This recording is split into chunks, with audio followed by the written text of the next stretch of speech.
and wrap a different context around it, and view death at the same time as the final solution.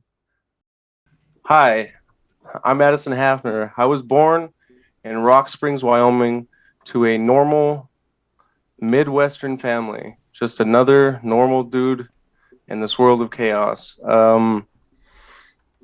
I knew from a very young age I was very emotional, and I never understood why others weren't as emotional as I was. And that messed up my perception of the world from a very young age because I thought everybody was like me.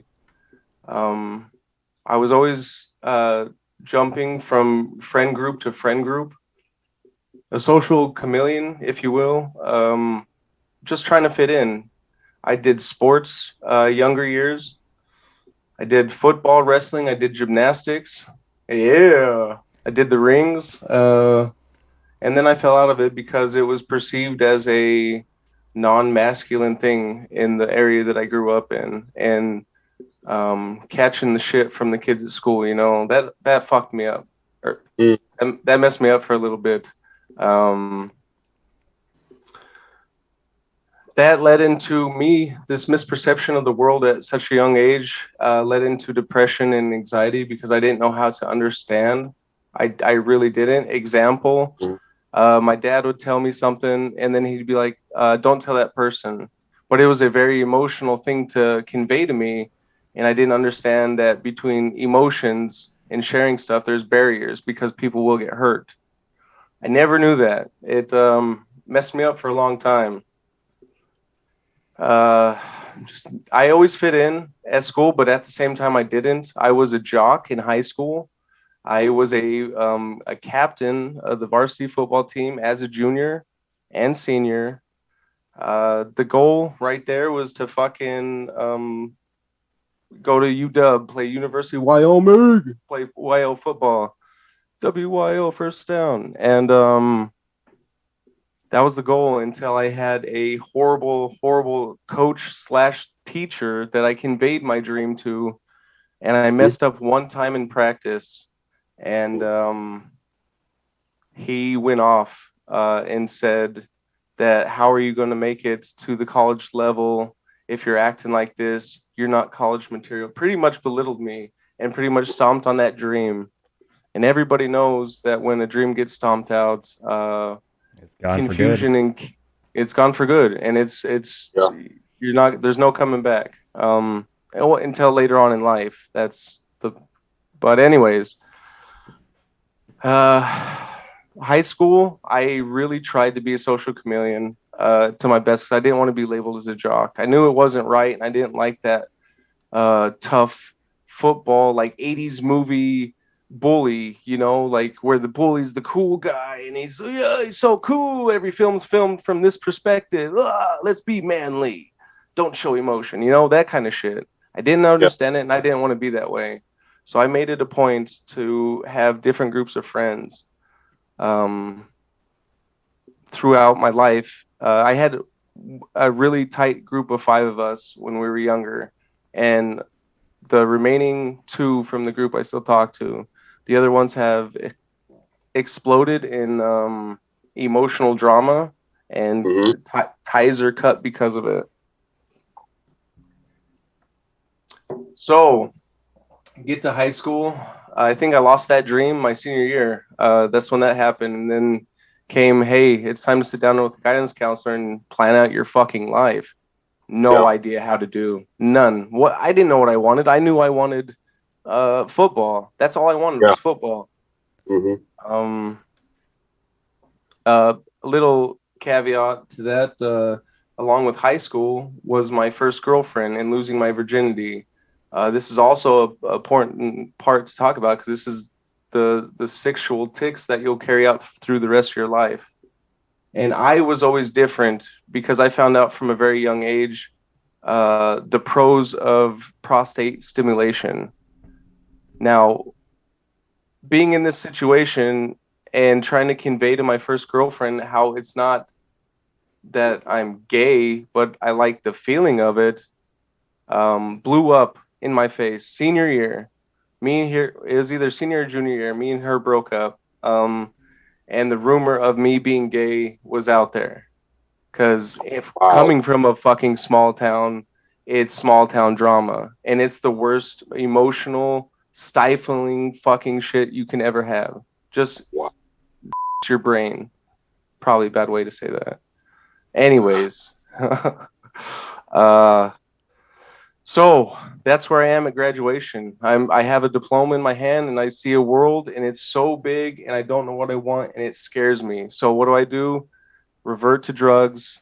That's Yep. another thing. I had a very early relationship with drugs. My first ever encounter with drugs was with my brother. We were young and we Mhm. lived out on top of a gigantic hill and we rode our bikes down to the park at the bottom. And another group of kids came and I'll never forget it. There was he was a heavier, older set boy, and his Mhm. teeth were yellow, Oh. and he offered us weed. That was my first encounter with drugs. But at that time, I was in that brainwash mentality of the drug dog. Oh, what is his name? Gruff the drug dog or something? McGruff? I can't Oh. remember. McGruff. Yeah, McGruff. McGruff. McGruff. Yeah. Yeah, I was in Take a that. bite. Right. Yeah. Take a bite out of crime. Say no to drugs. Yeah, because Yeah. drugs are bad, but the shit that we prescribe you is okay. Another Yeah. topic. Jumping on. That was my first encounter with weed. And growing up, my parents would have Super Bowl parties, and all the men would go out in the garage, and they'd go out there for some reason. I don't know, because for us little kids, seeing it from our eyes, we just saw that the men left to go Yeah. be alone, and to go in the garage and look at tools, or we kept the food in there because it was always cold that time of year for Super Bowl, and Yeah. that they just went out there to eat and hang out and talk and get away from the wives. Yeah. Yeah. We would go in and out of that garage. It's not like they fucking blew a Locked fucking door. hit. Yeah, they didn't lock the door in like hot boxes or anything. But I remember that smell, and I remember that smell from then smelling completely different from the smell I smell now. That's an earthy Yeah. cologne. Yeah, well, from that group of 5 friends, I had a really heavy drug relationship with one of them, and this drug height of marijuana was when all of this stuff was going down with the rumor of me being gay, the dream being crushed. It was so much at one time that I didn't know how to handle it, so I turned to something that took my brain away from it. Now, what year was this when you were? I graduated 2006. 2006. Oh. Damn, you really Yeah. are Oh, old. such a young boy. Oh, you old as shit. Anyways, so high school, I get accepted into University of Wyoming, but as a student. Oh, okay. I didn't know what I wanted to study, but I thought business administration would be a good start because, the fucking economy runs on money. Business is Yeah. whatever, that was the idea. It was a great idea. Great idea, wrong mindset. Exactly. But I did not do good into adapting into a completely new environment where I didn't know anybody. I had already had that anxiety of talking with people, one, and the depression that came with it. So that made me very vulnerable emotionally, and you couldn't approach me and say something overly emotional unless I knew you. I would have to Yeah. know you to understand what you meant and what your emotions are, facial expressions, everything all together, to Yeah. discern for myself what you're talking about. Yeah, I understand. Now, did your depression and your fear of speaking to people, how did that affect the grades? Oh man, I did the classic depressive move of turn to drugs. It's gonna make the problem go away, and pretty much not hoard, shelter in place. Shelter in place. Continue to consume my drugs and shelter in place. But from the sheltering in place, I found friends through video games and drugs, which was also fucking cool because there was guys like me that we would hang out almost every fucking day, uh, many hours a day, and play Halo. Yeah, that's God, going. Yeah. I miss Halo, man. I miss it. Uh, I love the sticky grenades. Anyways, back Back on into it. track. oh yeah. True that. Huh? Back on track. True that. Back on track. Back on track. So being this type of person with this type of mental illness, I always had a weird relationship with death. Yeah, Mm-hmm. I always fantasized about dying from a young age. I always had the weird question of why was I born into this family from a very young age, which also left a bunch of unanswered questions throughout my life. Um, Building this situation up more, locked in a barracks room, pretty much, or dormitory, whatever you want to call it, and Yep. getting my social contact in, but not really refilling that reward system that everybody needs. Healthily replenishing my reward system, and not with drugs and video games. Maybe exercise would have for sure helped with that period. But anyways, boiling point comes to semester, I get put on academic probation.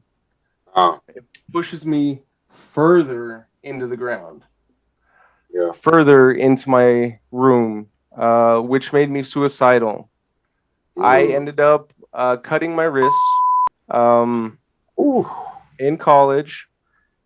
I had I'll never forget this dude. One of my homies for life, dude. Moyne. He was Yep. a dude from United Arab Emirates that came to University of Wyoming to study business administration, because at that time Wyoming was known for their program in business administration. And it was a culture shock for him. I mean, I got him high for the first time. I got him drunk when he passed out. I was an asshole. I draw like a Hitler stash on him, or stupid pranks, dude. But I broke his ideology of old America, like of America that they have of us, and we Yep. became very good friends throughout that year. But anyways, I say this because our bunk beds are 2 levels, just like in the Right. army. One's on bottom, one's on top. Yeah. Ha, no homo. Anyways, uh, uh, um, the climax of this little story is I'm on the bottom bunk cutting my wrists, and Moyne pokes his head down and scares him. I don't know what he did, but he left the room. Oh. The flatmate, not the flatmates. Roommate. The people that lived. No, not he was my roommate, but the people that lived on my floor. Floor mate. Like the neighbors. Yeah, floor mates. They caught wind of it. And it might have been, it's probably perceived as weakness for a lot of people that never have to deal with these mental problems so early on in life. And it was weakness. It was weakness out of not knowing how to handle my emotions or how to change my perception of the world or my environment at that time, in that specific time. And I was so done. I was so done. I was like, fuck this. I'm done. I can't take it anymore. Suicide was the solution for me for a really long time in my life. Yeah. People say when they talk about people that kill themselves, they say, oh, fuck that guy, he was a pussy, or whatever, he couldn't hack it. Oh, let's talk man about it. Emotionless. No, fuck you, dude. I see suicide as a goddamn solution to my fucking mental problems, not as a goddamn anything else. That's all I see is the solution. Right, but looking back on it now, and you have more information, more knowledge, more wisdom, is it still the ultimate solution, the ultimate choice? No, but I have grown to grab this suicidal ideology and wrap a different context around it, and view death at the same time as the final solution. Because to this day, you'll find as we go on in the story, but to this day, I still deal daily with mental problems from my life. I'll tell you the points. Just pick one, you know. Mm-hmm. And now I'm on the other end of it, and I know how to deal with them. Mm-hmm. Now I see suicide and death as the final solution, as in that's when the brain the self-harm brain talk stops. That's when I stop hearing that voice that just says you're a fucking failure, kill yourself. Whenever I die. So that suicidal side of death is gone, but I still view death as that ultimate solution of that's when it stops. That's when you can honestly, without any religious ties to it, rest in Mm-hmm. peace. Mm-hmm. That's how I see that. Well, wouldn't that just be the physical aspect of it? That's a whole nother topic for a whole nother episode, Ren. I know you want to touch them connection points to religion, but let me get on with my story. All right. So suicide. We're going to return to it on another podcast. Oh, for sure, dude. You got to touch on every aspect of your life so that nobody gets offended and they understand where you're coming from. True. All right, so you on? I was college. First year of college, got kicked out of college. After the suicide, back up. Suicide, my brother saw the marks on my arm. I would go over to my brother's house at this time because he was living off campus as a sophomore. Yes. Okay. And I would go there and do laundry for free and eat and stuff and hang out.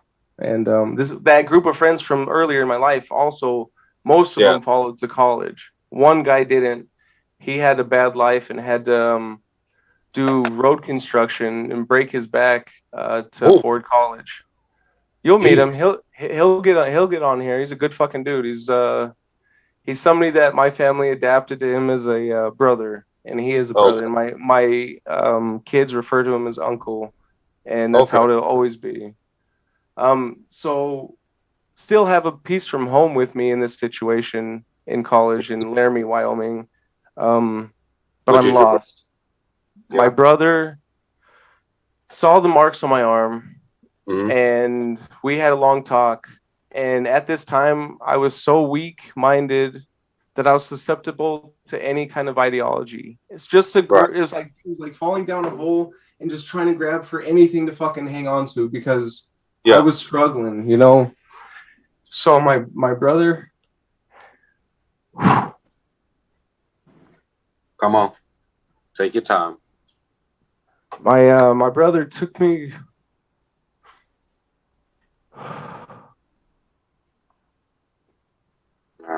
My brother took me to a rock in a beautiful, beautiful place in Wyoming called Beatavoo.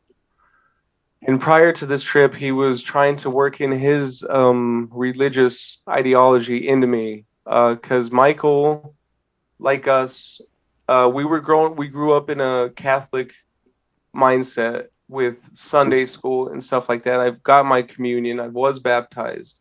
We all went through the Catholic Church. When Michael hit end of high school, he was lost as well and found God in his first year of college. Okay. And that was a huge, at the beginning, that was a huge thing that divided us and kept us apart from each other because he was so strong. Because, you know, just like I do, when somebody finds a truth of life or something that fits to their life and they're so excited about it, they tend to force that ideology onto somebody else. And I didn't like that. At the beginning, I didn't like that. So when Michael was in college for 2 years, I didn't have really a relationship with him. Okay. Because of this. Because I didn't understand. I didn't understand that people just need to believe in themselves and be taught how to believe in themselves. Instead of believing in something else, this is my thoughts. This doesn't apply to anybody else. This is how I'm thinking and how I still think. And it's not meant to offend anybody. We went up to this rock on Beatavoo, and the sun is setting, and he's got a Bible, and he's reading me stuff. And I stand there, and I go like this to the sun, and I don't know what it was. But something inside me, something touched me on a different level that I've never been touched before. No homo. I can't describe it. Something in me was energized. Something revitalized me in that moment. I didn't understand what it was. Mm-hmm. And then I didn't feel that feeling again for a long time. And I was like, and in my mind, when I felt that, I was like, is this what all religious people feel like all the fucking time? Because if so, where the fuck has it been? So I got into church. I got into the reading. I read the fucking Bible a couple of times. I Mm-hmm. didn't understand it. I still didn't get it. And that feeling dissipated as soon as Mm-hmm. it came, you know, and Right. I didn't understand that that these pieces all come together to make a bigger puzzle. I was so focused on saving my Mm-hmm. life from suicide that, oh man, this thing gave me such an emotional jolt of energy. I need to Mm-hmm. fucking jump in head first. Yeah. And it was good at the time, but for my perception of the world and how shit worked, it was wrong. I didn't understand any of it. Any of it. Um, that was my first experience with, we'll go quote unquote God. Yeah. Yeah.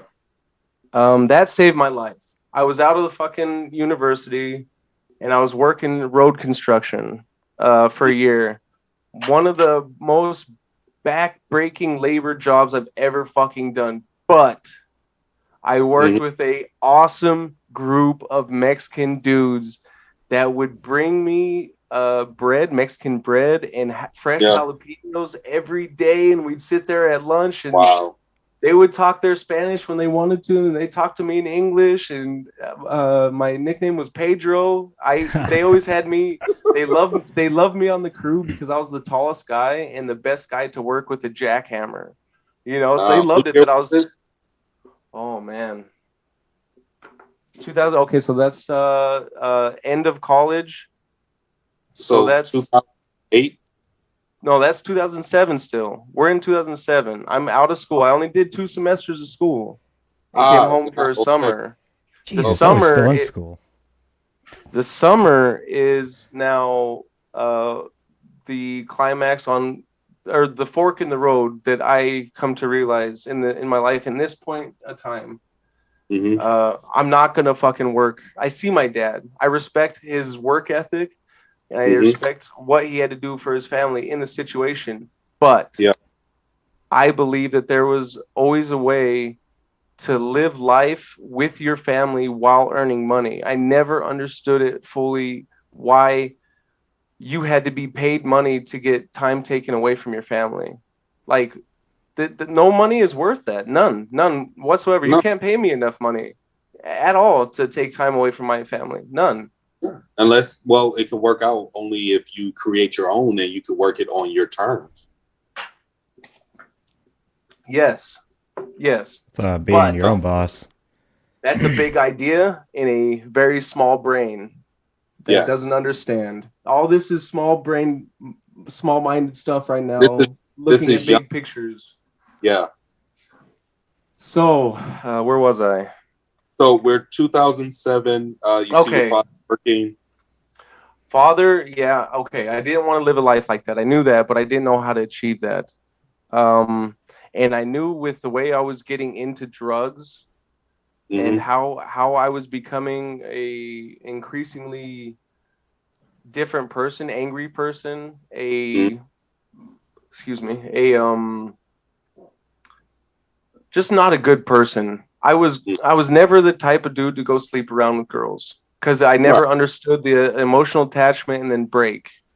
And Uh, plus, you never understood the action of it. It makes no yeah, sense. but I did have my times where I was a complete whore, you know. Um, so I was going through during this construction time, just throwing the D, just spreading the seed. It didn't matter, dude. Bareback, Yeah. whatever. I didn't give a fuck, you know. So that was one problem. The increasing drugs and the consumption of different drugs was another problem. Now I'm moving into harder drugs. I will not specify because I know that my mom's watching. I don't want to break her heart. Um, I came to a point to where there is three possibilities in my life. You can die from fucking overdose. Mm-hmm. You can stay in Rock Springs and die in Rock Bottom, is what I like to call it, in Rock Bottom, or you join the fucking army. That actually sounds That's familiar. I had no way out. I had no way out, but I knew from the feeling that I got from the whole suicide thing and the experience with my brother, I knew Yeah. that suicide was off the table at that time. So I found a solution that was at that moment was the best option that I could have done. You know, I So go you into joined what year? I can tell you my enlistment date. September 27th, 2009, or 2009, sorry. September 25th, 2007. Young. I am what? 18. I just turned 18 August. Yeah. Wow. So August, September, I need to get the fuck out or these bad things will come get me. So I go to the recruiter, stoned. I got one more time. I said it to myself. I sat in the fucking my dad's truck. Sorry, Dad. And I just fucking burned down, dude. I hotboxed the fuck out of it. And that's when I came to that realization. You need to get out. And so I drove directly, stoned out of my fucking mind, drove to the recruiter, walked in smelling like weed, and was like, I need to get out of here. What do I need to do? I need to do it now. And from my perspective, I was like, this dude's my savior, so I'll do whatever the fuck he tells me.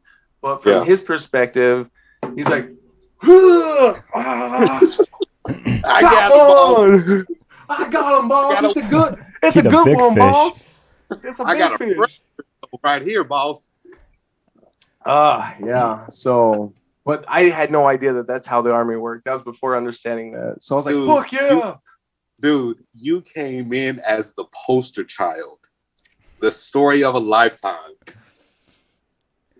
Everybody's got their story. You got yours too. I'm sure that recruiter, if he's not retired now, when he does, that will be a great story throughout his life. That's his big fish story. It was this big. You want to hear the time that I didn't have to fucking do anything and I signed somebody's life away to the army? Anyways, okay, so I go in there with an intention of I know how to handle shit and death because so this is where a combination of death comes into the topic again, or in this situation. My relationship with death, with suicide, is weird because I experienced it at a very young age, firsthand, not only through hunting, and eating what we hunt. That is a gross process from an outside perspective, and because you got to gut it and it smells and it's gross. Then you got to skin it, then you hang it for a couple days so you don't get blood poison. Then you butcher it and then you cook it. I mean, it's an amazing process now. Like, I wish I had that here. But I'm not paying like €5,000 to fucking get all the stuff to go with it. That was the first instance of seeing death. Or no, sorry, back up. When I was really young, my mom's mom died. It was one of them sicknesses where it hit, and I still can't remember. Mom, I'm sorry. You told me many times. I don't remember what it was called, the sickness, but I remember one thing from that period. I don't have a lot of memories, but one thing I remember, one of my earliest memories, is sitting on my bed, on my bunk bed with Michael up top, and I'm on bottom. We're doing nap time or something. Mom gets a phone call, and it's so intense and so emotional that she says, pull the fucking plug, Michael or Steven. I can't remember which brother she was talking to. And that stuck in my brain.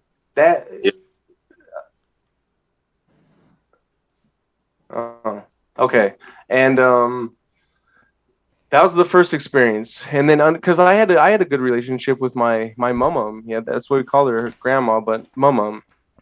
Cool lady.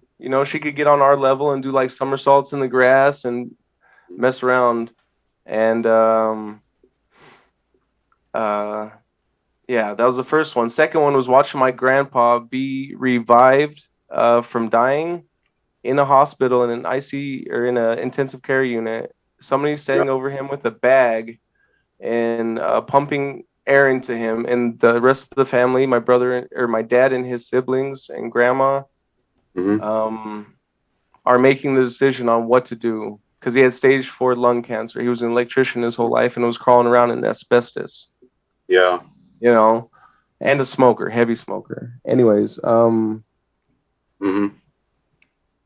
I watched them decide to take his air away from him, as Yeah. bluntly to say it as I can. They took his air away, and I'll never forget the last sound that he made before he died, and it stuck with me, and I still hear it every time I think about it. It was the most relaxing breath of air I've ever heard. It was a peace.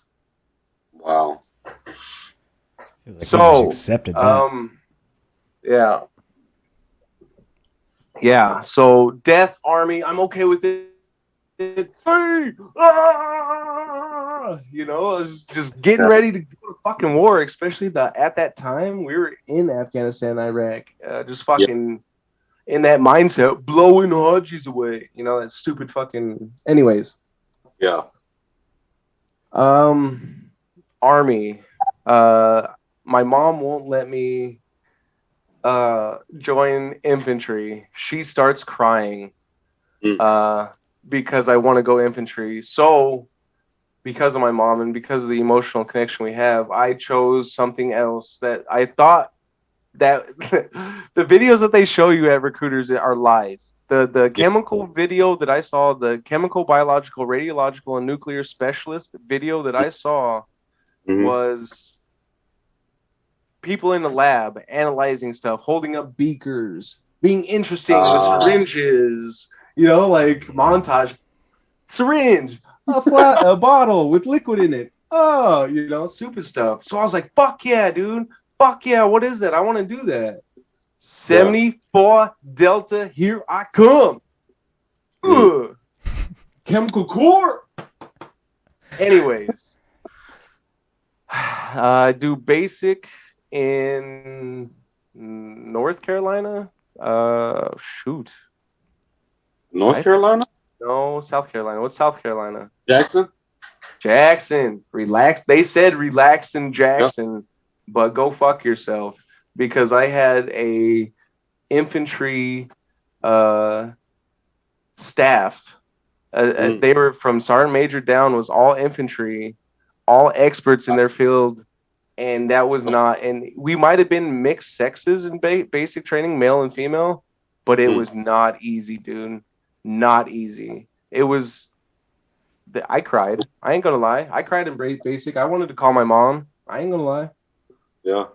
I broke down.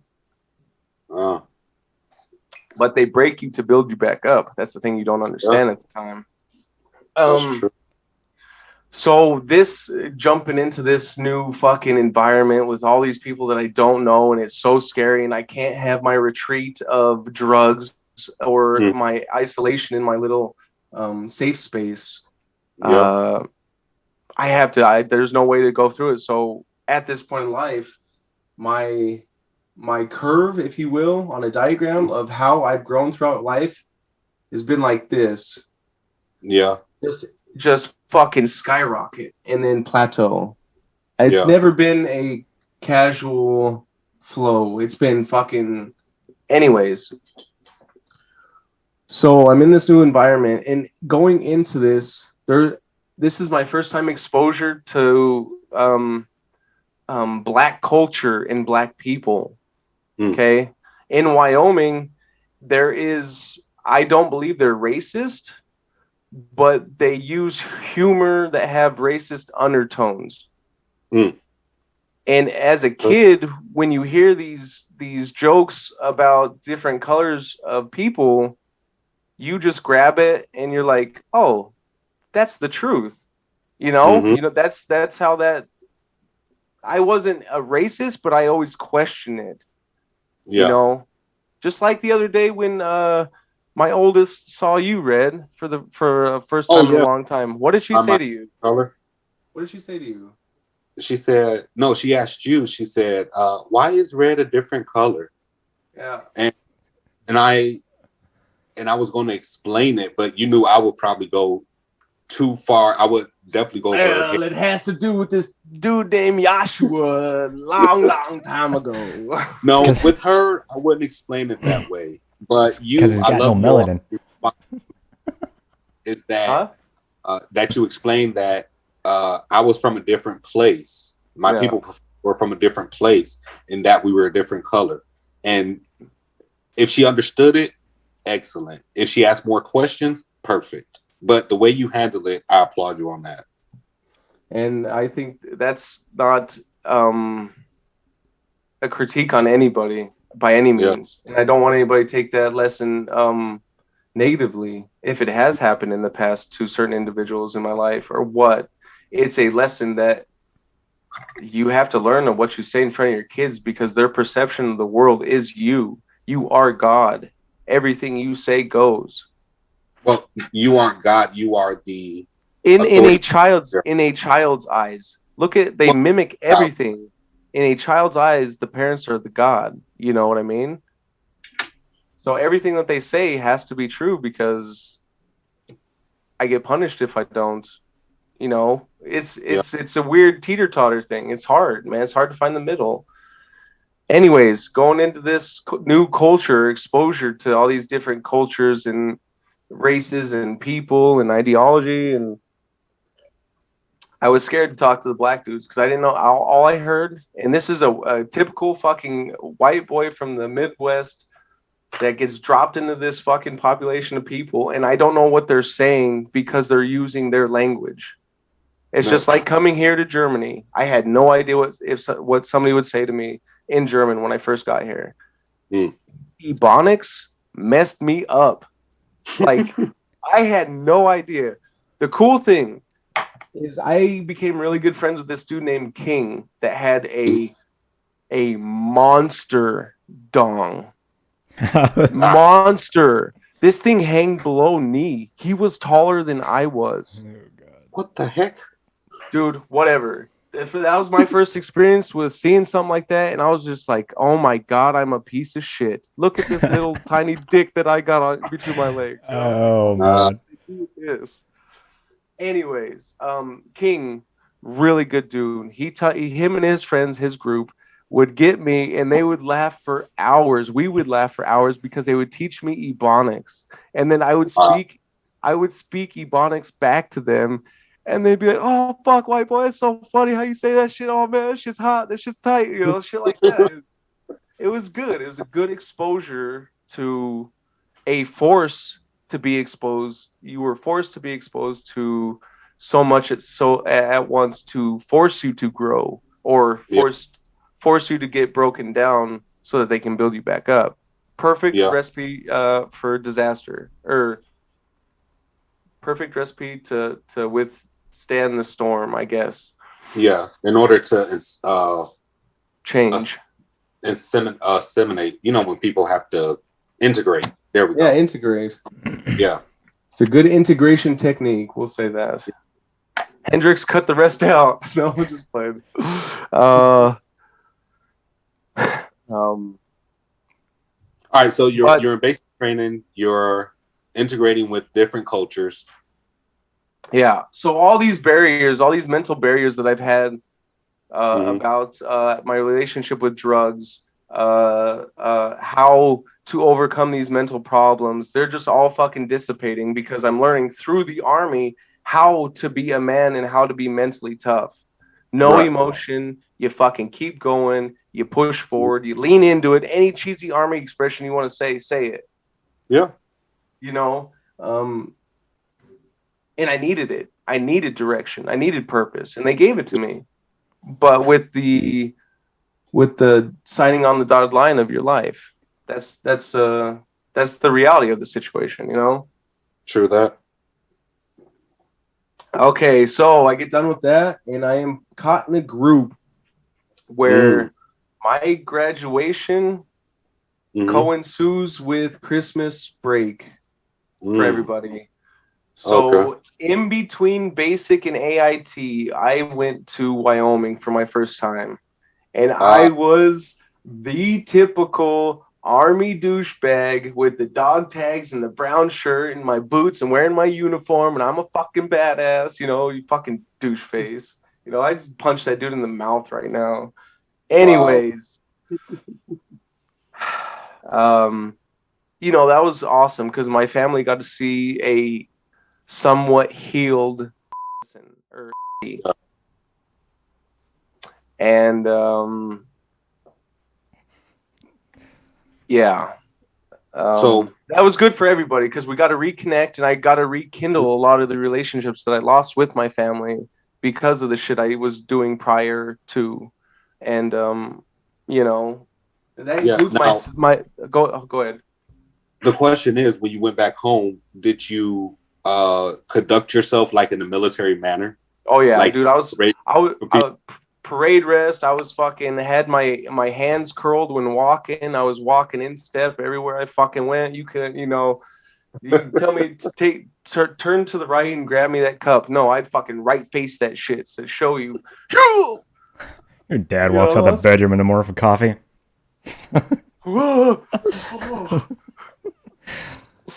Yeah, I was gung ho, man. I was in it, man. I was in it to win it for sure. They achieved their goal of integration into the military mindset. And I guarantee when I graduated, that recruiter got some kind of bonus check and was like, "You got us a good one. He fits just like a peg in a hole." You know, just.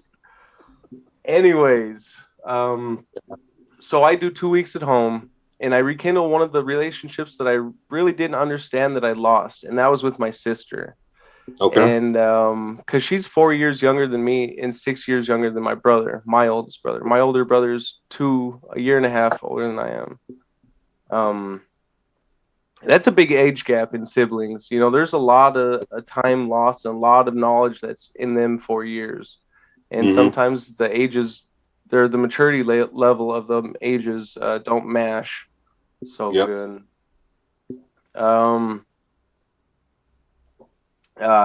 She was doing a project for high school, and she was filming a music video. And I only did it because I was like, "Oh my god, fuck, beep that." Yep. Beep that. Yep. She is in a space where she's finding herself at a very young age. Okay. She's showing her interests with dance and with music and with creativity, and now she's doing this project for school, and she asked me to take a part of it. There's a video somewhere, somebody's got it, where we're walking down my block in Rock Springs, Wyoming. I have my dad's boots, winter boots that are fur, like the furry boots, but like the real ones that'll keep your feet warm in the winter. They're white, so they're gigantic and white and just furry. I got that on. I got my dad's duster on, and it is a duster is like a jean jacket that goes from shoulders all the way to the floor, and he has all these different pins on it, like from bands or from stuff. There's one from the army on there. Blah blah blah. It was really flashy, so I put that on, and then I had a cowboy hat and sunglasses. Oh, this might have been when I was in Hawaii. Yeah, this is when I was in Hawaii. Oh wow! Because I had to buy a cowboy hat from one of my friends that was from Kentucky that I was stationed with in Hawaii. Anyways, and it was just a video of her filming and us walking down, and I got my dad's bass guitar, his Armstrong bass guitar, just in there, just playing around. It was a good time. We like that connection was there again, but then so I lost that connection after that, and then found it again after basic, and that was really important because me and her were super good,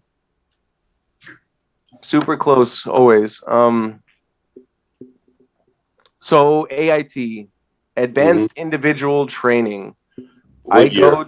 2008. Where? Missouri. Lost in a? Fort Lost in the Woods. You know? Mm-hmm. So, Fort Lost in the Woods. Wait, what month was this? Well, man, I can't tell you. I can't tell you. Because okay, go. Yeah, I can't tell you. I don't know. Did my AIT, made friends, got through it okay because I was following the dotted line. Yeah. By the end, I had a drill sergeant in AIT that he picked on me, but he did Yeah. it with love, you know. But Mm-hmm. it was meant as love, but it was, you know, let's put pressure on him. Let's see what he does. Yeah. Let's see how he handles himself. And Yeah.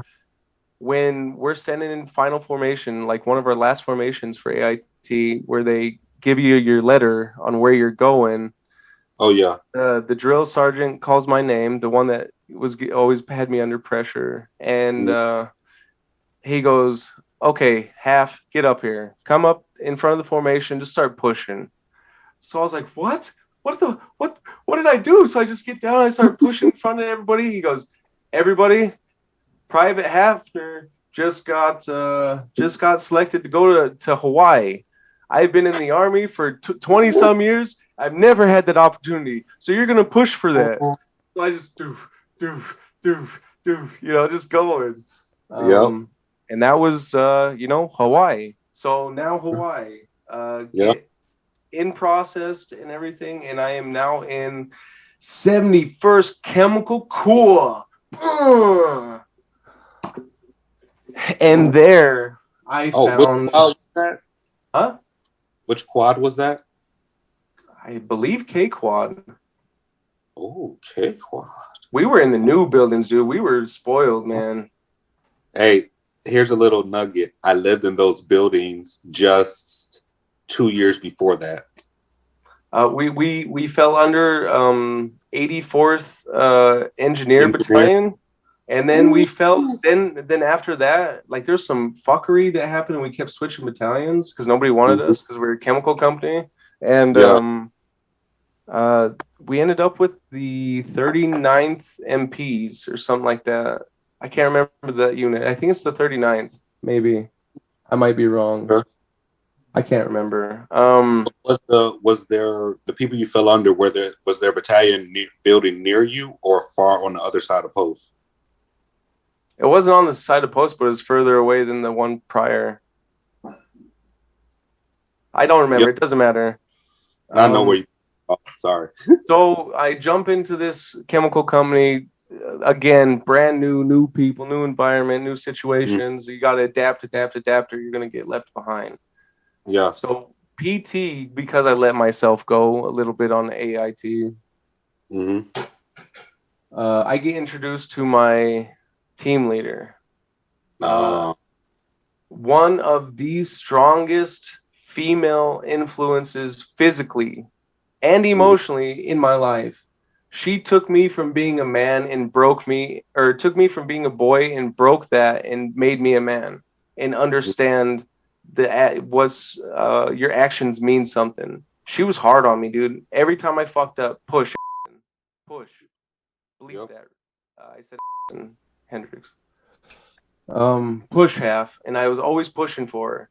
And one of the most valuable lessons that I took away from her was never give up, because she was in a situation where she was going through a divorce with a child in Hawaii, and it was a bad divorce too. But she still took the time to come to me after hours after work and help me study for fucking boards and help prepare me, help yell at me because my ribbons weren't straight on my uniform and stuff like that, you know. Really cool chick.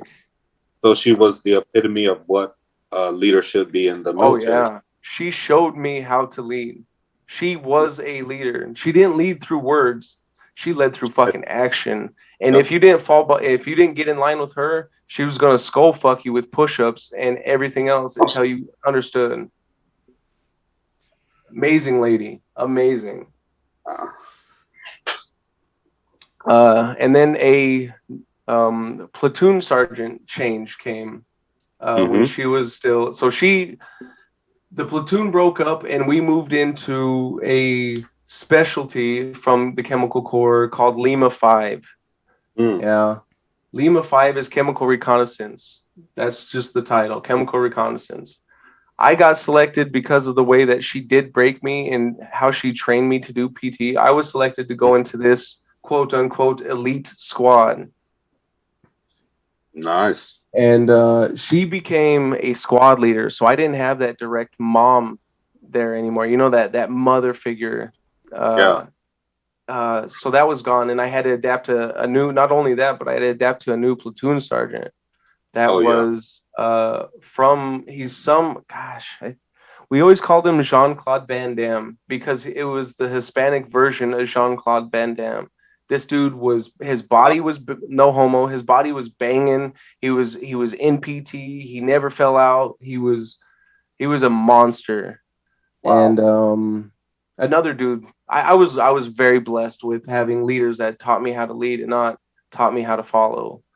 Yeah. That was just another one. He was in charge of this elite squad, and through that just came the family. I was in, man. We were the elite squad. There was separation from us to the other platoons because the other platoons were just decon, so that if anything happened, like biological weapon goes off in New York, we'll say, they would go in there and clean it up. But reconnaissance, we would be the absolutely first boots on the ground to analyze what chemical agent it is, how strong is it, what's the wind direction? Did the wind take it over there to Boston? I don't know. But our job is there to detect and report back. You know. So I love that. Through this platoon, I did a stint in Texas. We did a training exercise in Texas for 2 weeks at the height of the summer. And the Foxes, the chemical reconnaissance vehicle is called the Fox. Okay. And we did a stint of 2 weeks, but only 1 week completely in the field, where we were driving these Foxes that were they're amphibious vehicles that have the ability to detect chemicals and report it back to higher within minutes. It's a six-wheeled vehicle. It's gigantic. It's 42 tons. One was signed to me. I had to sign for a whole machine because I was a leader of a truck. Yeah. Wow. During this time, but this truck in Texas didn't have no goddamn heat, which sucked. So at nighttime when it got cold, you are sweating. You have you and your passenger, and you're closed off from the rest of the vehicle, except for a small hole next to the passenger seat that you can crawl. A small person like Zippy over there can crawl in and out of, and report information what they're seeing from the back. If comms go down, and you can't talk within inside the vehicle, that hole is extra there so that you can still communicate. Okay. And everybody in my truck. What? Sounds like the dead man's hole. Oh, dude.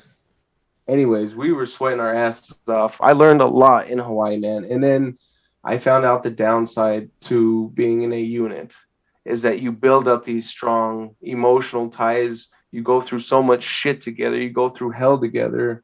You fucking overcome shit together. You work out together. You eat together. You sleep together. You're in each other's lives 24/7. And then it's PCS time. All my friends left. All of them. I was the last one because I got there late. I was the last from the chemical reconnaissance people to stay. But I was now squad leader underneath a different platoon sergeant that took over the platoon that also saw the potential and raised me in the military. He put me as a squad leader as an E4. I was in charge of 2 trucks, almost $3 million something in money. I was in charge of, as an E4. I'm not even a sergeant yet. Yeah. And it's a lot of responsibility, especially like I said prior. My learning curve has never been a curve. It's been skyrockets. Mm-hmm. So I leave Hawaii, or back up. Sorry, this is one of the biggest things that messed me Yeah. up throughout Yeah, I life. remember you saying you got married. I did. I got married to my best friend's sister in the unit, which, looking on it today, was a goddamn mistake. I would have rather had that friendship than have her. But What year at was the this? You got married?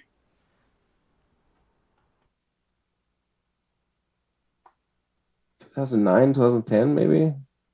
Okay. I don't know. So why would you say it was a big mistake? Uh, well, you know the army life. You ain't got much time for socializing, you know. And Yeah. she was convenient because she was there. I lived at this guy's house before she came. Yeah, Ah. I lived at his house. He was my brother. I Yeah. raised his. I helped raise his child. I knew his wife.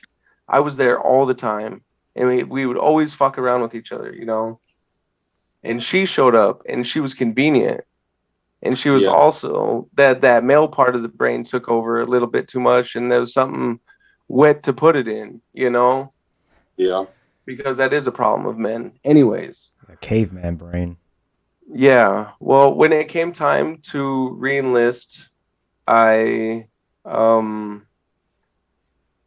relisted for a duty station. Because when you relist, everybody knows that you can relist for different options. I took the option of the one time in my career to relist to where I want to go. And I Yeah. wanted somewhere completely far away because I still didn't know the Addy from the past, and I couldn't differentiate the half from that point. Those are Yeah. two completely different people. The emotional dude, and then the hard, strong, headstrong army guy that has Yeah. all these alpha male characteristics. They did not mix. They did not mix, and I didn't know how to deal with it. Conclusion: Germany. Mm. And what year did you get to Germany? I got here April 2011. But prior to April, I went on a month-long leave. I spent 2 weeks in Texas at her parents' house on her stomping grounds, and then 2 weeks at my house on my stomping grounds. I have a dog with us, Mm. Jessie. I fucking love that dog. I raised her from a baby. Nobody wanted her. They just threw her out because she had a distended belly and was like worms are like leaking out of her butthole. Oh. Yeah, it was bad, dude. So we fixed her, and she was my baby, dude. She was my baby. I love that dog. She's still alive. She's old, man. But Wow. because of all this, you know, the parents were going to keep the dog and then ship the dog once we had the house set up on Volgaway. Once I got Yeah. here, you know, that was the plan. So I get into 6-6. I am taking over a cluster of shit that was the CBRN room in 6-6 Transportation Company, Germany. Raise up. Raise up. Hut. Hut. The raising it high, raising up. I take over this responsibility from a guy that has no fucking idea what he's doing. I don't even know if he fully understands the language without sounding racist because he was from a different culture outside of America. I can't remember his name. I can see him. I can't remember him. But He was from India? no, south, farther south. Wasn't he my Different roommate? continent. Different continent. Yeah. Yeah, talking about. Yeah. Anyways, Yeah.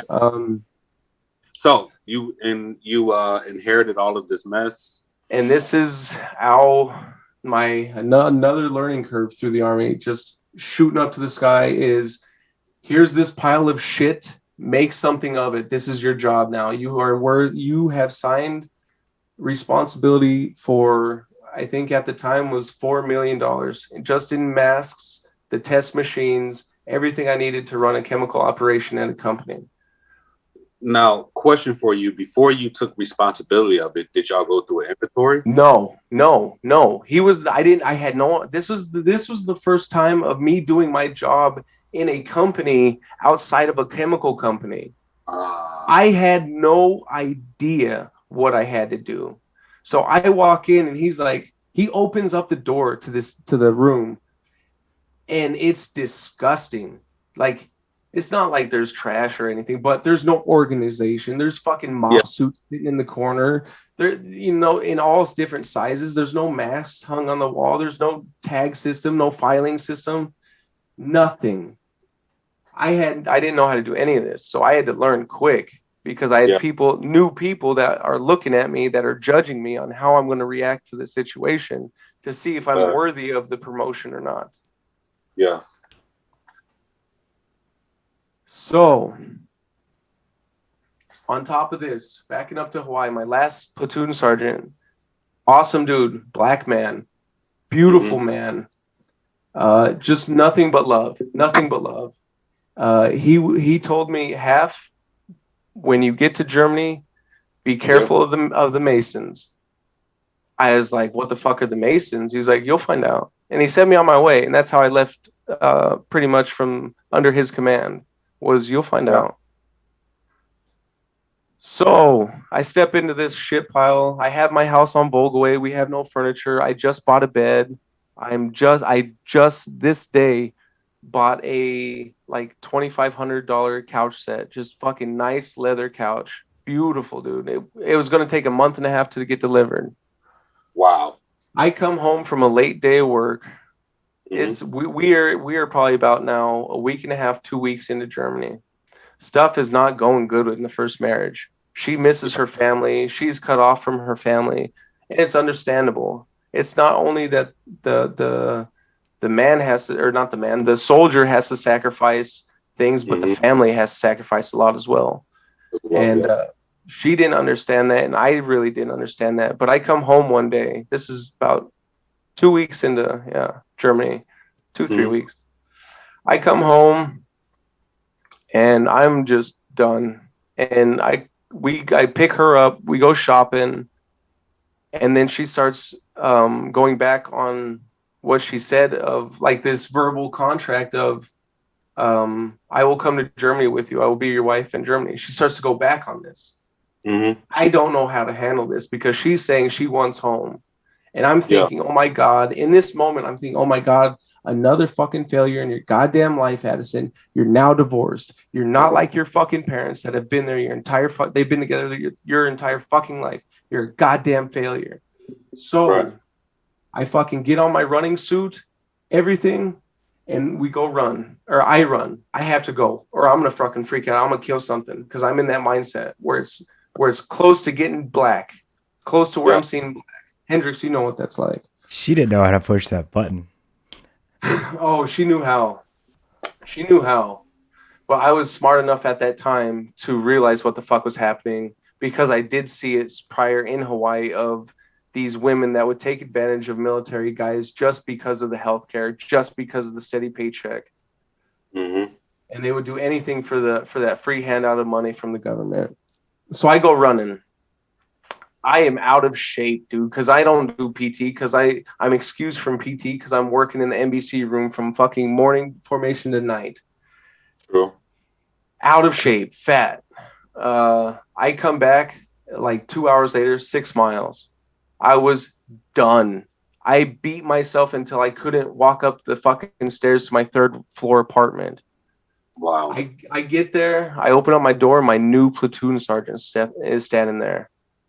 I know what he's going to say.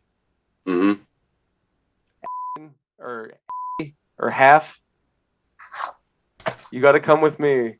72-hour rule? Come with me. She called and said that you were threatening her physically and she fears for her life, which is a fucking lie. Which is a goddamn lie. I was mad. I screamed. I put my fucking running suit on and I left. That is exactly the sequence of events that happens. But in the military, the fucking woman or the spouse is always right before the soldier. So now all this hard work that I'm putting into impressing my new command is shot. And a blanket of fucking distrust of me is thrown over top of it because this fucking person is lying about stuff. Now I have to go live with my fucking squad leader and team leader that I had no connection to whatsoever. I was forced to live with them for 2 weeks. And on top of that, all my hard work is for naught. I'm sorry, I'm not laughing at your situation. I'm thinking people. So. Yeah, you know who I'm talking about. Yeah. Well, happy coincidence now that when a chemical person goes and works in a normal company or a company outside of a chemical company, rather, they are attached to the headquarters unit or platoon. So supply, comms, all administration stuff, same platoon. So you had access to whatever, you know, if you needed access to a name or social, you had it. So in my position, I knew everybody because I had a plan to sign out masks to each individual on a sheet that had their social and everything like that. So I know everybody's name. I don't know faces. I don't know what kind of person they are or anything. This shit blows up. The only two people that are there is old Darkness right here. That his creepy introduction into me is walking up to me, getting extremely close to my face, and smelling me. Redmond, that sounds really familiar. I need a demonstration. I can't demonstrate. There's no one here. Oh, didn't you do that to me? Oh, he does. Was that your introduction, you weirdo? But that's Red's way to break the social awkwardness of introduction and stuff like that. It's like a Hulk smash. Cut that technique cuts the awkwardness and it's like hi, I'm Darkness or I'm Black Jesus. Yeah, you know what I'm saying? Like, it's a good tactic. It's very good. It's very good. Would I do it nowadays? No, but no. At that time it was hilarious. But you were the person. You were the person in that time that I needed in my life because you brought the laughter in when no laughter was coming in from anywhere else. You were able to fucking make me laugh because you were in training room, weren't you? Same platoon. Yeah, I think so. Yeah, same platoon. What year did you get to? You got to Germany? 2011. Yep, I was in the training room. Yeah. Okay. Yeah. So training room. Same platoon. So you were there and one other person, another female, that I have never, ever in my life until my current wife have had such a strong emotional attachment to, just from the little bit we knew about each other, what we knew about what each other did for jobs. And it was crazy. It was like my marriage just ended, but there's this other girl that's so different because not only is she a different color, but she's a completely different being than me, but we're vibing so damn good. What the fuck is going on? I don't understand it. Well, this female was married and had a kid. And I feel bad to that for that still to this day. Yeah. But if she wasn't there and if you weren't there at that time, Redmond, that would have came back the finding the drugs, the barricade in place, anything to distract myself from the emotion that I'm feeling at that moment. So anything, you know, sex, whatever, pick your poison, dude, whatever. So, go ahead. No, go right on here. Okay. And not only was she there for me emotionally, that in a way that I haven't felt since a way that I would equate to the way I feel for my family or my friends, as I consider you guys. You know, I didn't feel that in a very long time. And when I felt that, she took care of my emotional reward system, she took care of my physical reward system, and that's all that mattered. Like that was the birth of a whole new Addison. Yeah, with a blanket of shame because she was married and had a kid. Yeah, true. So he comes back from deployment. Mm-hmm. He never approaches me, but he knows what's going on, and all I want to do is approach him and Mm-hmm. tell him that I'm sorry, but you have an amazing person in your life. She showed me a path, and a path out of my head, and I needed her, and I'm sorry that it had to be this way. I always wanted to approach him, never did. It's too big of a pussy, had no balls. No. That's the truth of it, though. I didn't have the words or the balls to or the self confidence to stand in front of another man that I'm fucking his wife and say, "Hey, I'm fucking your wife, dude, and I'm sorry. I feel bad. I really do. But she fucking gave me something that nobody's given me in such a long time." Yeah. How do you think you probably would have responded at the time if you did?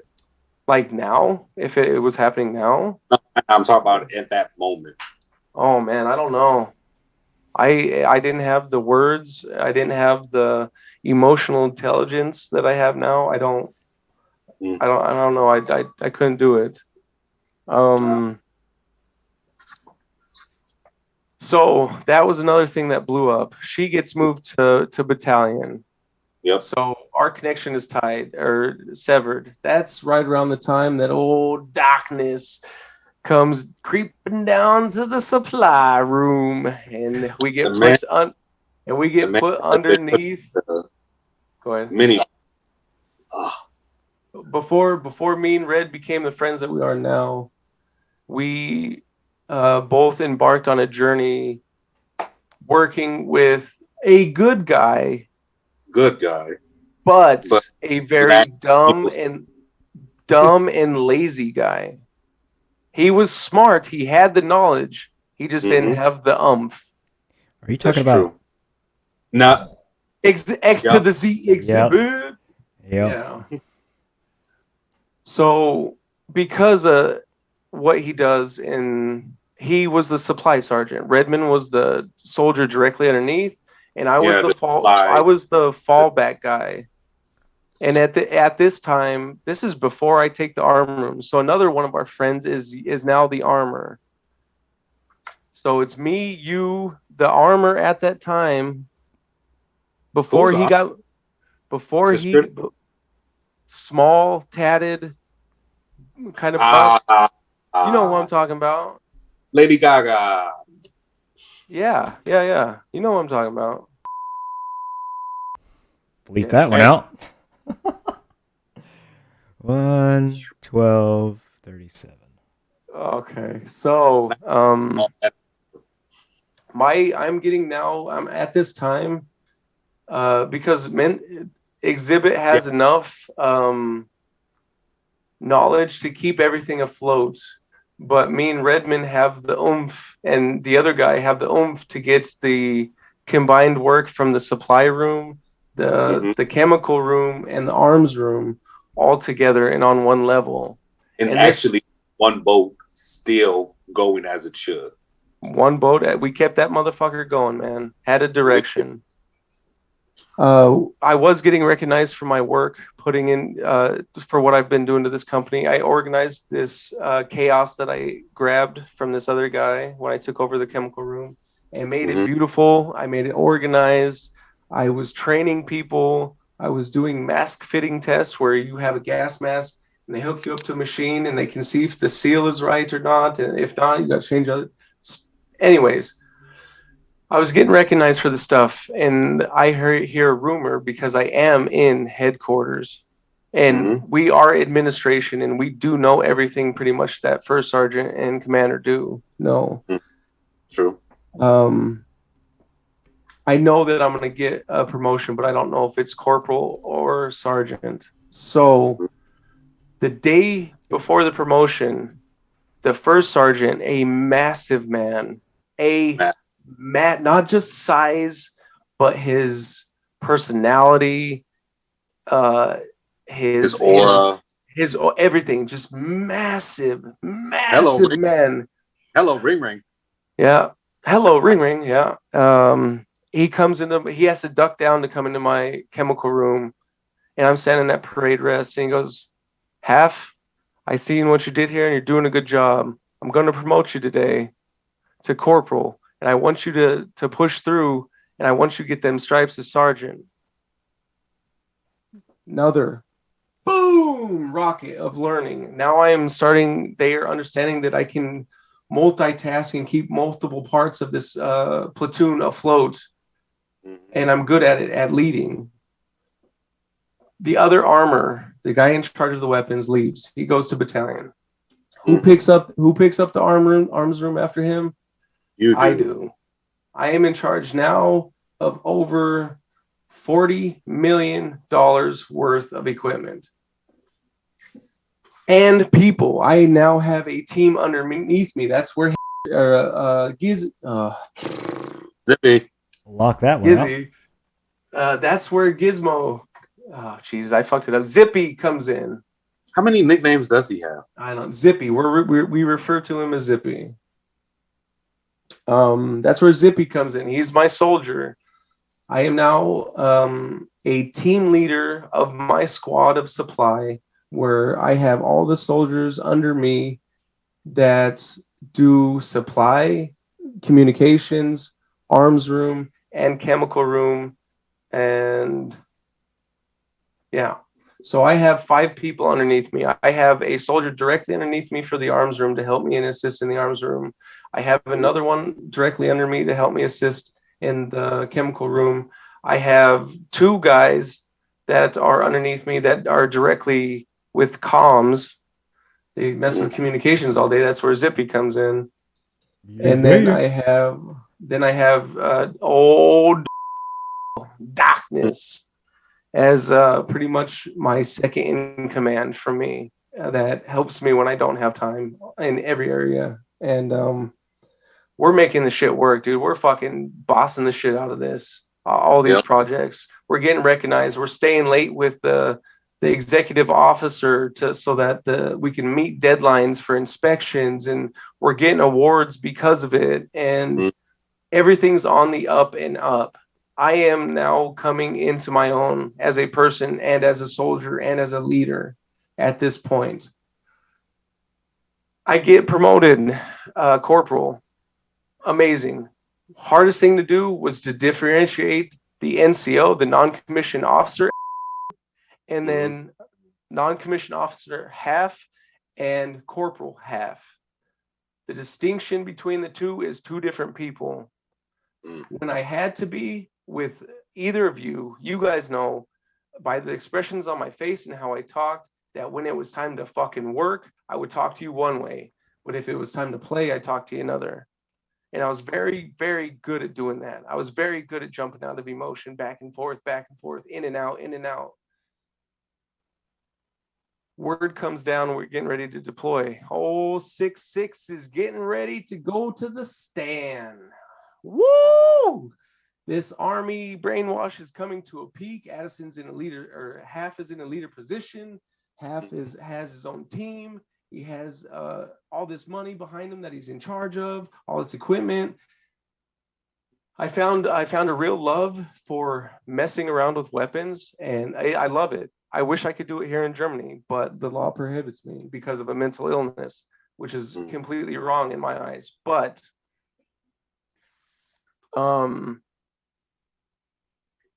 yeah, I have all this, and that's my mindset going into this war. Not only that, before this announcement comes down, my divorce is finalized. She's back at the States. I have my life back. I'm back in the barracks. I'm making friends. I'm integrating into this society of 6-6 Transportation Company and finding out the dark sides of 6-6 with their affiliation with a Masonic ideology, a secret society, or the Good Boys Club that runs pretty much our section where we were Army, from top to bottom, from battalion commander all the way down, maybe full bird. I don't know. But everybody, no, I have no idea. Everybody was connected, and I didn't like it. It's who you knew and who you blew. And I was never that type of person, and it did not fit me. So, uh, another good points and another positivity for the emotional brain going into war. I find my now wife. Mm. I told myself once the divorce was finalized that I would never, ever, ever, ever, ever get married again. And boy, was I fucking wrong in Yes, the you were. big aspect of things. I mean, look, 8 years, 9 years, 8 years now and going strong. But anyways, at that time, I fought myself about it. You just got out of something so explosive. Half, how can you go back and do it again? Half, that fucking half talking to half, not instead of So Addie you were, talking to half. It was so half.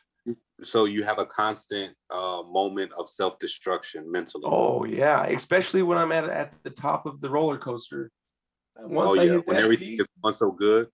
there will be a downfall, and my downfalls are as steep as my inclines are. Mm. And I fall into a hole every time. That comes. So I find this woman that from the first sight, I told the other armor that went to battalion, because me and him are really good friends at this time. We're out drinking. We walk into this bar, and I lock eyes with this lady with these piercing green eyes, and just everything else was just amazing. Just physically attractive. The man sensors are going off. Oh, I'd fuck the shit up. Whatever. The stupid part of the brain. I turned to the dude. I said, I'm gonna take her home. I was wrong. He took her home. What?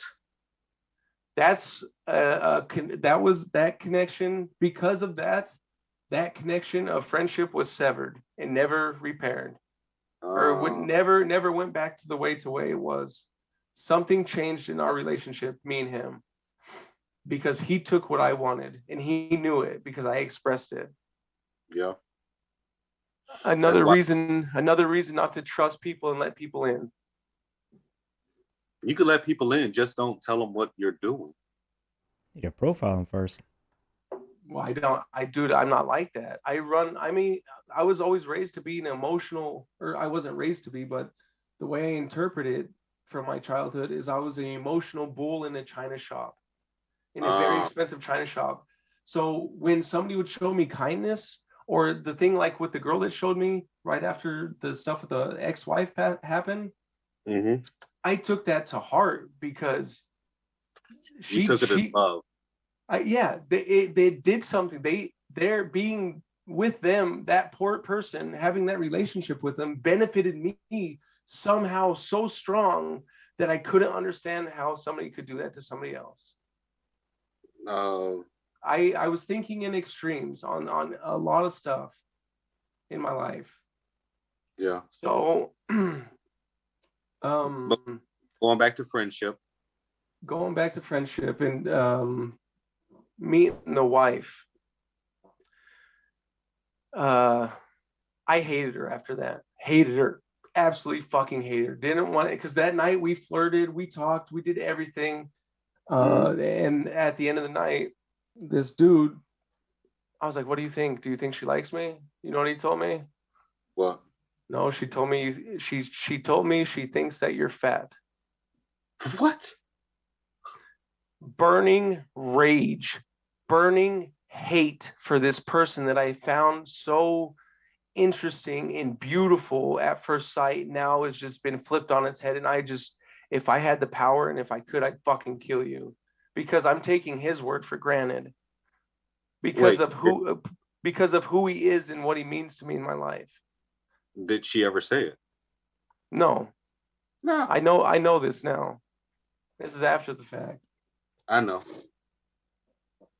Um, so they only had a one night thing, Yeah. and I completely cut off the other dude, and he did not like it because he was an emotional person like me, but I had the nuts to fucking cut it off. Just Yeah. done. We're fucking done. And I started hanging out with another dude, a really energetic dude that worked in our platoon, um, and was working directly underneath the person that was responsible for ordering parts for the mechanics department. Yeah. You Young know who buck. Young Buck. Yeah. Energy like nobody's business. I cling to this dude because he was a younger version of me. And he got me back out there after I fell on my face with the whole how I perceived that situation with my now wife back Mm-hmm. then. And he picked me up with his energy and his good vibes and showed me how to go drink, took me out, got me fucking shit faced drunk to the point to where I was thrown up in a taxi cab, and then I had to pay the taxi cab dude extra because Yeah. because he had to get clean, you know, like he knew how to fucking pull me out of my shit, but he always did Yeah. it with the wrong method, Right. drugs. And I had a relationship with this dude because of how accident prone he was and how often he would be injured. He had his hands open to not open, but he could get very easily from the injuries that he received pain pills. Mm.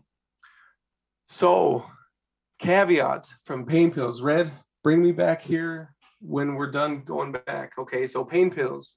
Mm-hmm. When I was 16, I got in a car wreck uh, that I rolled completely, and it was life threatening. The car wreck stopped. All I remember is I called my dad. I said, "I'm Mm-hmm. sorry, I wrecked the truck. I need you to come get me." I told him the wrong place. I don't remember this. Yeah. Luckily, where I wrecked, coincidentally, on the road, the name of the road is Yellowstone Road. Wyoming's Yeah. known for Yellowstone National Park. Weird Yeah. coincidence. Um, Luckily, because of the road I was on, it was like an industrial road where like semis and stuff would go load up and stuff for oil and pipes and stuff. Yeah.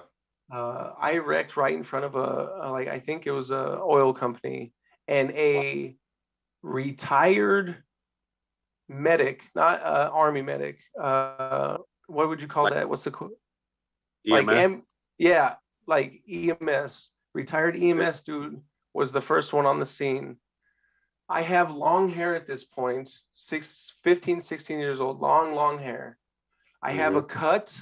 You can still see the scar. When I make that face, you can see the scar. Oh, I had a wow. cut that went over my eye all the way down. I had broken ribs, a lacerated spleen. I was bleeding internally. Oh, Um, my parents get there. That's where we're at. We don't know any of this, but I know I can't breathe. I'm having trouble breathing and something's wrong. I need to see somebody. Everybody shows up. My mom calls the ambulance. The ambulance takes too long. She drives me to the fucking hospital. wow. I am in ICU, getting fucking looked at, poked and prodded at, while I have a fucking cop standing over my bed writing me a fucking ticket for crossing the goddamn median and getting in a fucking accident where I could have died. Where I Was anybody could have. else involved or just you? No, it was my fault.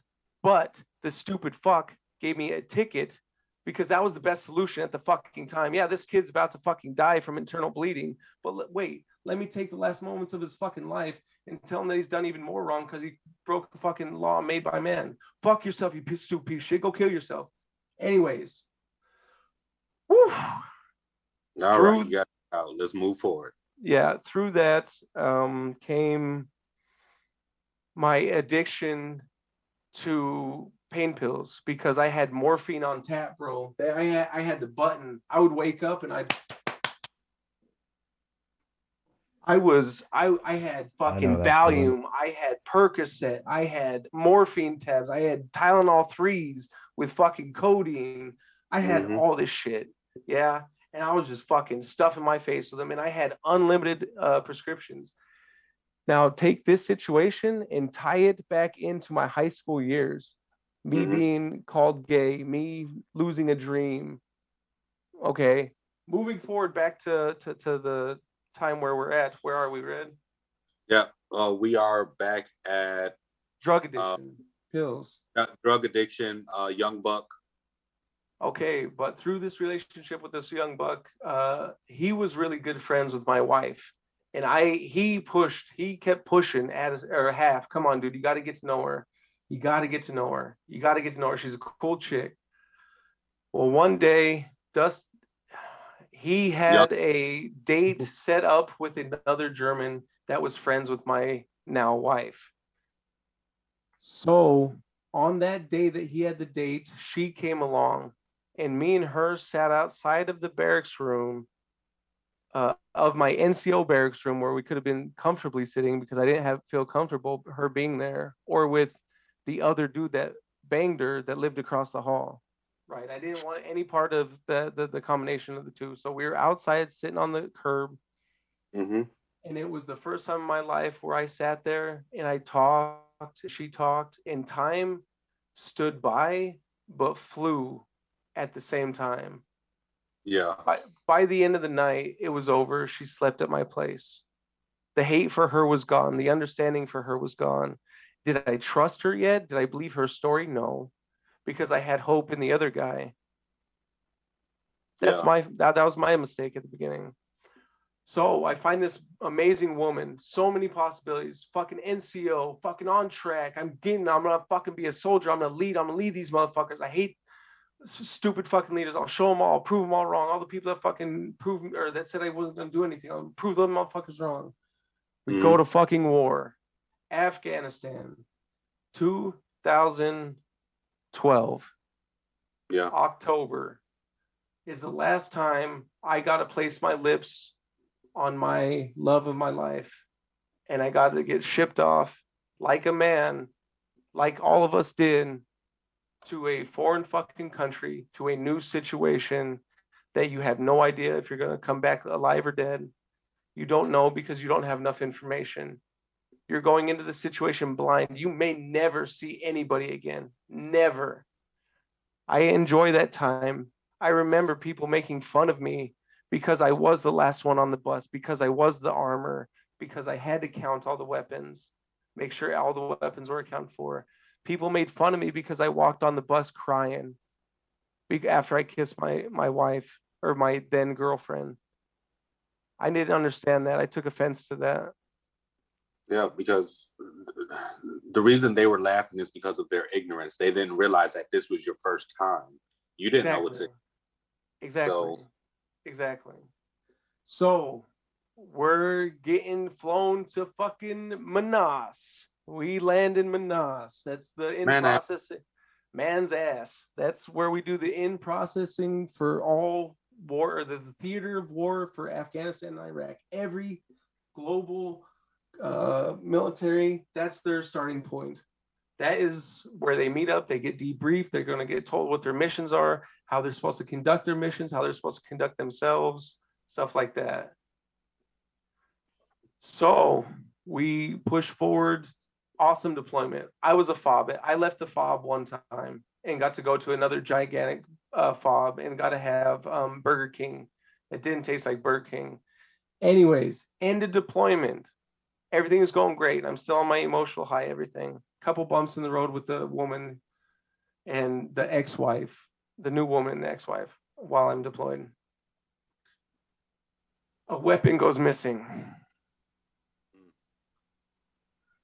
Now, before I get into this story, if this is too much for anybody to handle, you need to get up and walk away and come back to this at another time. This is very intense. This is very emotional. This is a huge part of my life that changed me forever and still continues to change me to this day. I also want to give you a picture. We are in a gigantic gravel parking lot that is blocked off in different companies and battalions. We, being a big transportation company, have a big part of this parking lot. We have connexes that can be uploaded and detached from semis with a blink of an eye. One of those connexes was my arms room. At that point in time, I had close to 40 million underneath my name. I knew everything. I had a handle on everything. Okay, back into it. Mm-hmm. So you're in Afghanistan. We in Afghanistan. The news comes. The end of the day report of weapons count comes back. Alarms are fucking ringing. My name is being screamed. I'm getting people that are getting sent to find me at a DFAC because I'm eating and I'm not where I'm supposed to be on call, because that's what my job is I'm on call for emergencies, for emergency missions. So that people will have. Go ahead. But you still got to eat. So don't say. Got to eat. Yeah. Okay. Don't say you aren't where you're supposed to be. You're supposed to eat. You're right. You're right. I was eating dinner. I don't remember who I was eating with. I get pulled back to this parking lot and I get taken into a higher security clearance area, pretty much where they have eyes on everything. And my job, as I'm getting debriefed, my job is as follows: find the weapons through the video feed, find the missing weapon, find where it went. Here's where it was last seen. It is your job to track down this weapon and find it. So this is at the end of the day. I'm beat. What do? I go out to where the water station is, grab me a couple waters, a couple Rippets. I fucking miss Rippets, man. And I go back to the screen and I conduct an entire night, a sleepless night of just overindulgence of coffee, Rippets, caffeine pills, and water, and a little bit of food. I stood up all night and scrubbed videotapes. Second day, weapons missing, or actually the first full day that the weapon is still missing. It is sunrise. I get told that I need to go back to my chew, get a couple hours in, come back and continue. I leave, sleep. I don't think I could sleep because I had to call Joe, or fuck, bleep that. I had to call my wife and do something. Anyways, I didn't sleep. I should have slept. I didn't sleep. Go back to the motor pool or the gravel parking lot. And we're still having problems. My name is in so many higher ups' mouths because I am on it. They know that they can trust me to be on this mission to find this fucking weapon, because post the entire FOB, forward operating base, will be shut down if this weapon is not accounted for. That's the pressure that I'm carrying right now. On the little sleep that I have, on the caffeine high that I do have. So, first full day, I come back, still nothing. We're fucking searching. We do arms across Afghanistan. We joked about it, where we would go, soldiers from our whole company had to line up from arm to arm length, and we had to scour this parking lot, inside of vehicles, in and out, underneath barricades, everywhere. You had to scour this place for this weapon. This ensues for the whole day, the first whole day. That concludes. There's a last one that happens at night. I remember that. But now this is where I need you guys to help me remember, because this is when the trauma takes effect. I was in K-Town at that point. So go ahead, continue talking amongst yourselves. I have to pee so bad, but keep it going. All right. Yeah, I was in K-Town at that point. I think I was you were already back. I remember I had an ETS, but they sent me back early, and I was that's when you that bull crap. Yeah, and I was back about a week before all that crap happened. Oh yeah. They locked down our base for that. Like, why is our base locked down? Oh, you mean here? You mean here? Yeah, on 6-6, they when the weapon went missing, they locked down 6-6. It was whichever unit was downrange. If it happened with them, then they locked down the garrison unit. Yeah, it makes. And they were acting like the weapon was over here and stuff. Like, no. Only one weapon came back, and I already turned mine in. Oh yeah. How come the Zoom call hasn't canceled yet? What did you? What's up? All right, Hef. You got to wrap it up. We got 5 minutes. I got to go fix something. Yeah. Okay, so the situation we will end. We will pick up on a questioning episode with the end of my story because I know I'm long-winded. Sorry. But I want to describe the situations that I've been in to the extreme effect that I experienced them in. So, first full days concluded of a missing weapon. Exactly. Going into a third day which of a missing. Which should have been that holiday, correct? Should have been Father's Day. I didn't even piece that together. Yeah, it should have been Father's Day. Oh my God, dude. Blowing my mind still. Fuck. Yeah, all right. So third day, which is Father's Day. Okay, so we up. Third day. We're in the parking lot. Don't forget the new replacements were there already. Yeah, that was another stressor, is that the new replacements were there, and I had to do accountability of weapons that were staying in Afghanistan that they could use. I do accountability of weapon and bullets and everything else. Anyways. All right. So fast forward. The fateful day. Now, the third day, I have so many different high-ranking people in my office, in my Connex, where all my weapons are, going through what I call a mall list. Master of all lists. It has your name, social security number, your serial number for your weapon, everything. So not even from our company, these higher ups are from. They're from the battalion now, because now this is becoming a fucking problem. We are close before shutting down an entire base. My soldier and one of my soldier, I tell him, hey, you need to stay here, confirm this with these higher ups. I'm going to go see if there's information on it elsewhere. I hear my name from across the parking lot.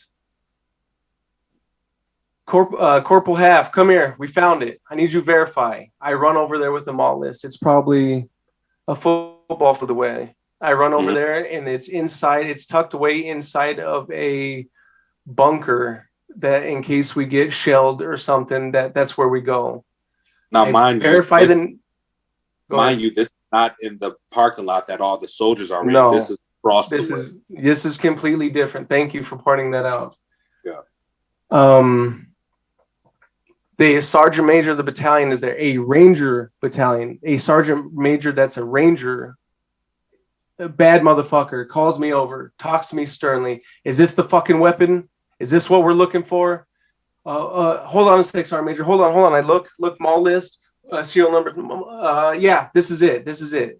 I have 2 NCOs from my company standing beside me. I'll never forget what the male said. I had a male and a female with me. We hear a pew.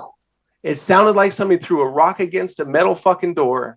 Yeah. And the male turns to me and he goes, suicide. And all I think in this moment, oh my God, my fucking soldiers, my guns, nobody has guns right now. I have all the guns in my goddamn room. What the fuck? What is going on? Panic, intense. Run. That's all I can do. Run towards my fucking Connex. I run, and all I see is my soldier come out of a Connex covered in fucking blood and brain matter. Just fucking everywhere. I grab him. I see you. I look at okay. Bleep that name. Are you okay? Doctors, take care of him. Get him to the chaplain. I run into my fucking Connex. What the fuck do I see? I see a fucking suicide of a dude that was a former platoon sergeant of our fucking platoon. Reach back, still alive with a hole in his fucking head. Reach back, grab brain in chunks, and fucking look at it. Look at me, and then slump over. That's what I saw. That's what I experienced. That's how intense it was. I stood there and froze. Somebody, I don't know who to this day, pulled me out of the Connex and told me to get accountability for my people and go form up.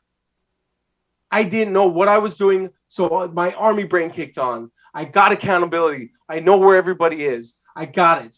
What the fuck just happened? Where is my weapon? Where is my weapon? He used it to kill himself. That's where we'll end, and that's where we'll fucking pick up next time. Because that fucking cliffhanger and that intensity, god damn it. I love you all. Thank you so much for being patient. This is a long video, but I want you to understand my life. For my ideas to come true, you have to understand my life. Live my life through my eyes, through this experience. Thank you. I love you.